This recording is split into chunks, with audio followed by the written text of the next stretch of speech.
আসসালামু আলাইকুম। শিল্পী সাধক পাগলা মুশিয়ার, যিনি একাধারে হজরত গরিব শাহ রহমতুল্লাহ আলাহের মাজারের সেবক এবং ভক্ত। তা এবারে যে গানটি শোনাতে চলেছে পাগলা মুশিয়ার, এই গানটি আমার নিজের লেখা। আমি মূলত একজন গানের লোক, যদিও ইতিপূর্বে আমার কোনো গান আলোর মুখ দেখেনি, কিন্তু আমি গানের গীতিকার হিসেবে নিজেকে পরিচয় দিতে স্বাচ্ছন্দ্য বোধ করি, যেহেতু আমার ভিতরে একটা শিল্পী সত্তা বিরাজ করছে অনেক আগ থেকে, যদিও সেটা আলোর মুখ দেখেনি কখনো। তো আমি এই গানটি লেখার পরে পাগলা মুশিয়ারের শরণাপন্ন হই, পাগলা মুশিয়ারকে বিষয়টি জানাই যে এটা কি গান হয়েছে। তা পাগলা মুশিয়ার বিভিন্ন বিষয় বিবেচনার পরে বলল যে হ্যাঁ, এটা গান হবে হয়তো। তো তার আলোকে এই গানটি আপনাদের সামনে নিয়ে এসেছি। যদি গান হয়ে থাকে তাহলে আপনারা ভালো মন্দ কমেন্টের মাধ্যমে জানাবেন। এবং গানটি গাওয়ার জন্য সদয় অনুমতি দিয়েছে শিল্পী সাধক পাগলা মুশিয়ার।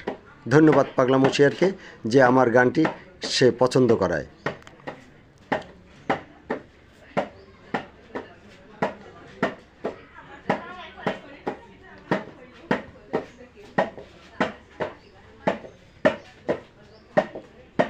আমায় যদি ভালোবাসো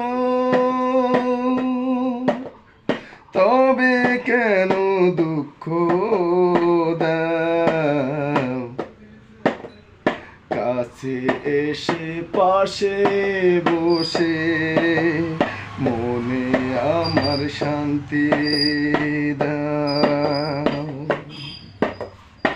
আমায় যদি ভালোবাসো তবে কেন দুঃখ দাও, কাছে এসে পাশে বসে মনে আমার শান্তি দাও, কাছে এসে পাশে বসে মনে আমার শান্তি দাও।